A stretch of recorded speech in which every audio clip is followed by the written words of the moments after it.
You might have never heard of the Cannes Lions, but it's where big tech reveals its next play.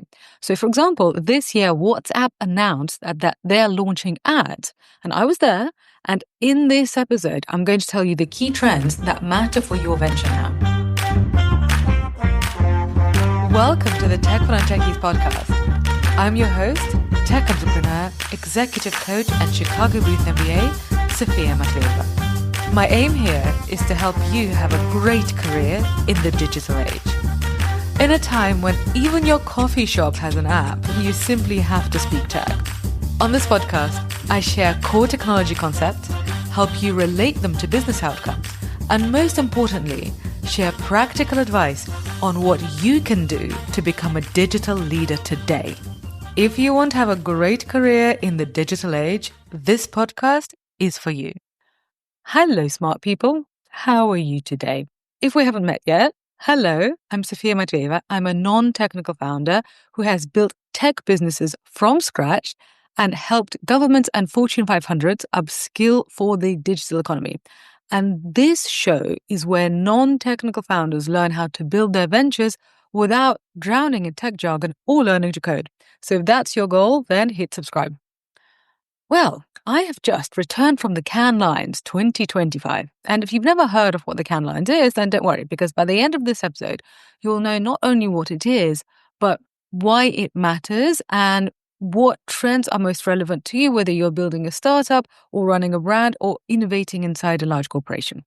And this episode is like your insider debrief with takeaways on AI, on branding, and where attention is going next. And if you enjoy this, my dear smart person, please take a moment to subscribe, to rate, and to review this show because it really helps me and my team keep on creating this free content for you. So that's your guilt trip. And by the way, I meant to bring you this Cannes Lions debrief last week, but basically after meetings and events and recording plans, I completely lost my voice. And so basically had to rest, so that's why we had a week off. If you notice the silence, thank you for your patience. And now, let's get on with it. So lesson 1. What is Cannes Lions and why does it matter to you? So basically, it is a festival of advertising that takes place in the south of France in June. And it started as the Oscars of advertising, and I think in the 50s or the 60s. And it's where the best advertising campaigns would win a lion. That's like the Oscar. But today, that's still important, but really now it's more of a power summit for basically the global attention economy. And wherever you're listening to this, wherever you're watching this, then I bet that company, whether it's Spotify or Apple or YouTube, they were there. Because basically big tech runs the show. So Meta had a massive beach. They literally rented out a massive beach in Cannes. Microsoft also had a massive beach. Pinterest had a slightly smaller one, but also not bad. Amazon rented out an entire port. And TikTok took over one of the luxury hotel gardens. So basically, why do you care?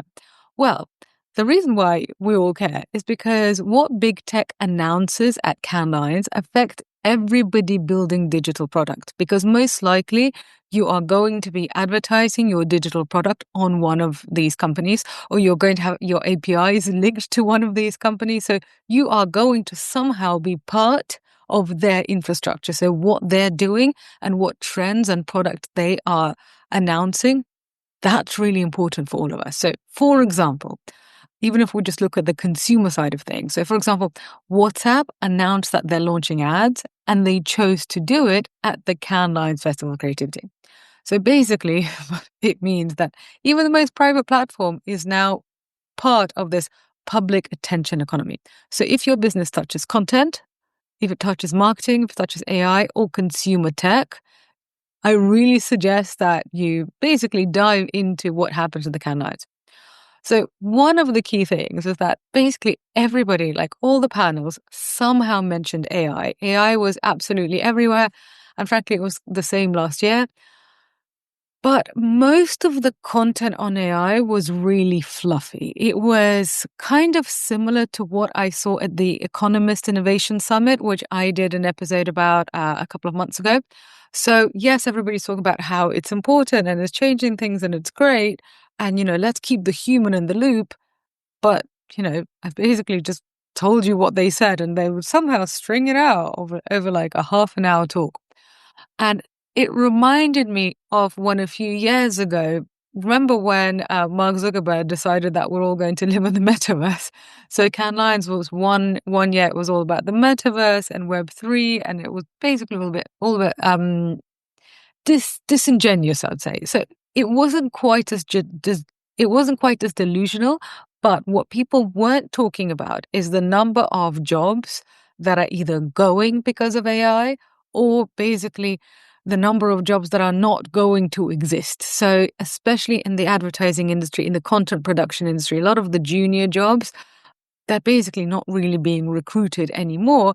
And that's also the case for junior programmers. But I do understand why, if you are an advertising exec and you're sitting in a yacht in Cannes and you've just fired lots of your junior people, talking about that might not be a really good look.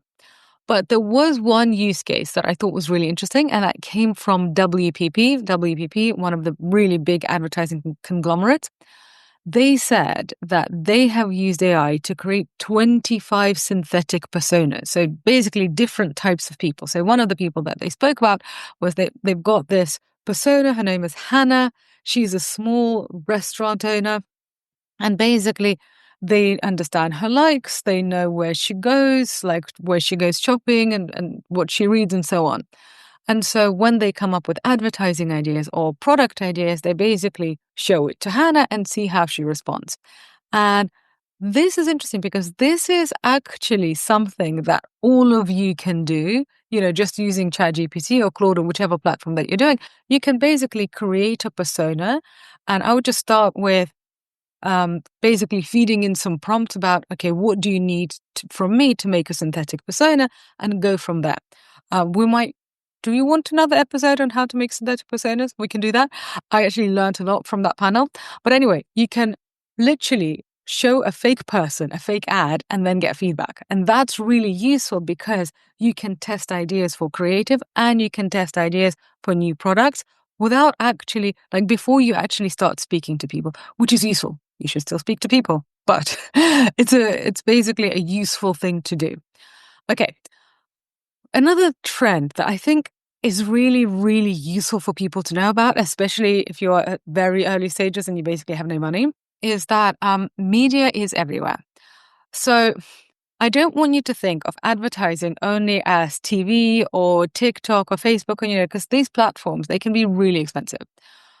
Advertising is actually hotels and gyms and elevators and beaches. Advertising can be done anywhere where there are humans. So, for example, Marriott. When you think of the Marriott, what do you think of? I mean, I think of a hotel, somewhere nice to stay when I'm away. But actually, Marriott is a media brand because if you think about it, if any of you are Marriott Bonvoy members, you will get their newsletter. Their newsletter reaches loads and loads of people. There's advertising space there. If you're in a hotel elevator and that hotel is run by the Marriott, you will see that there are ads in the elevator. Basically, there are lots and lots of opportunities to place ads in the Marriott hotel because basically there's lots of attention. There are lots of people there. So this, I think, matters for everybody who is budget constrained, because if you're growing a brand with no money, look at overlooked channels. Don't only think, okay, we can't afford, TV and we can't afford Meta, so we can't do anything. Actually, there are lots of ways to get your brand out there. So when Tech for Non-Techies first started out, I didn't raise any money and we didn't have any investors. So basically, we just had to use our chutzpah. So Tech for Non-Techies, we grew through alumni newsletters. So literally just me writing to my former alma maters and saying, okay, I'm doing this webinar for non-technical founders. Can you put it in your alumni newsletter? I did a bunch of webinars for universities. I also asked my friends to pass the podcast and our webinars out through WhatsApp groups. And basically that worked. And so when I had no money for advertising, I just looked at where are there people? How can I get my brand there? So ask yourself, where do my people already pay attention and how can I show up there? Last point. So I noticed that there was a big shift in how people talked about diversity content. So in past years, DEI was a huge, huge thing in the Cannes Lions. And I think one year it was pretty much everybody, like pretty much all that people talked about. And I even remember speaking to somebody who was a CEO of a Fortune 100 company. And he said, at board level, we now only talk about diversity. We don't even talk about the numbers. So diversity was not completely dead. And people, there were still discussions. There were some panels about it, but just not as much. But what I noticed is that there were some, DEI type influencers, social justice activists, but there weren't any right wing or MAGA influencers. Like, I didn't see a single one. And honestly, I thought that this was quite troubling because, if you're advertising a mass market brand, let's say you're advertising Coca-Cola or you're advertising McDonald's, these things are supposed to appeal to a very large amount of people. And so if we look at the American election, we know what most Americans voted for and what most Americans said that they care about. And so, they voted for the Republican Party. And so it was really bizarre to kind of just have this massive hole of what actually most people said they care about. And this concerned me. And I want this to concern you too, because if you're working in a company that is not aimed at the left side of the political spectrum, you might have trouble finding an advertising agency that knows how to speak to your consumer. Equally, this is also an opportunity because if you're thinking, okay, should I start an ad agency? Well, maybe, given what I saw, there were massive brand execs, massive agency execs, basically talking about how they really dislike the current American administration. And, whether I like them or not, that's not the point. The point is, if you are creating a mass market brand, you need to be able to understand how mass market consumers think and also be in touch with their influences and can just completely ignore that. And so just be careful, when you're looking at the trends coming out of these kind of elite institutions, elite organizations, they are elitist left. So basically, just be careful if you're starting to work with one of these agencies and you want to build a mass market brand, really talk to them about, okay, how are they engaging with the right side of the political spectrum? And finally, if you're not going to be hiring any agencies because you don't, you're not at that stage yet, my advice is speak to your actual users and speak to them in a way that you're not leading them, but ask them what matters to them. What influences are they following? Basically don't shame them. Even if they listen to somebody you really, really don't like, that is useful information. Maybe you decide not to work with that influencer, but it is useful information. Don't assume that because you think something, that somebody else is going to think the same thing. Okay, so what did we learn? Let's quickly sum up. So, number one, big tech shapes the creative agenda. So you need to know what big tech is doing, even if you are building a tiny tech startup or a tiny ad agency.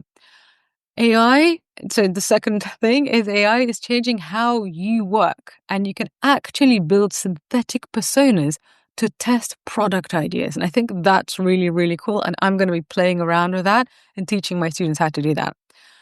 And number three, super useful for the early stage people, attention is everywhere.